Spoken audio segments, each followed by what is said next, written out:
Hello সবাইকে, কেমন আছো তোমরা সবাই? আশা করি খুব ভালো আছো। আর আমিও আজকে খুব ভালো আছি। তো আজকে হচ্ছে শনিবার আর আমি চলে যাচ্ছি একটু মসন্দপুর বাজারে।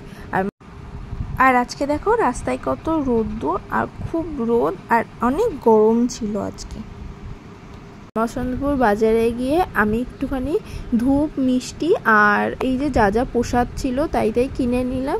নিয়ে একটু যাচ্ছি গ্রহরাজ ঠাকুরের মন্দিরে। অনেক দিন থেকেই যাব ভাবছিলাম, কিন্তু পুজো দেওয়া হচ্ছে না, যাওয়া হচ্ছে না।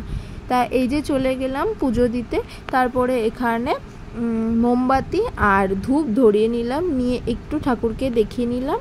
নিয়ে তারপরে চলে গেছিলাম আমি সোজা যশোরে গিয়ে একটু কচুরি তরকারি খেলাম। অনেক দিন পরে না আমি বাইরে একটু খাবার খেলাম, মানে কচুরি তরকারিটা খেলাম। আর অনেক দিন যাইনি, তো এর মধ্যে অনেকটা ভরে ভরে পুর দেওয়া ছিল। আগে খেতাম তো এরকম ছিল না। আর নিয়ে নিলাম সঙ্গে একটা 7 আপ। এর মধ্যে খুব বেশি একটু পুর দেওয়া ছিল আর আলুর তরকারিটাও আমার বেশ ভালো লেগেছে। তো তাই জন্যই আমি তোমাদের সাথে শেয়ার করে দিলাম এটা। আর যশোরে যারা থাকে না, যে কাকুগুলো থাকে, কাকুগুলোর ব্যবহার খুব ভালো লাগে আমার। আর আমার মনটা একটু এদিকে খারাপ ছিল, তাই জন্য আমার মুখটা এরকম ছিল। আর ভিডিওটা কেমন লাগলো তোমরা সবাই জানিও। আর দেখা হচ্ছে পরের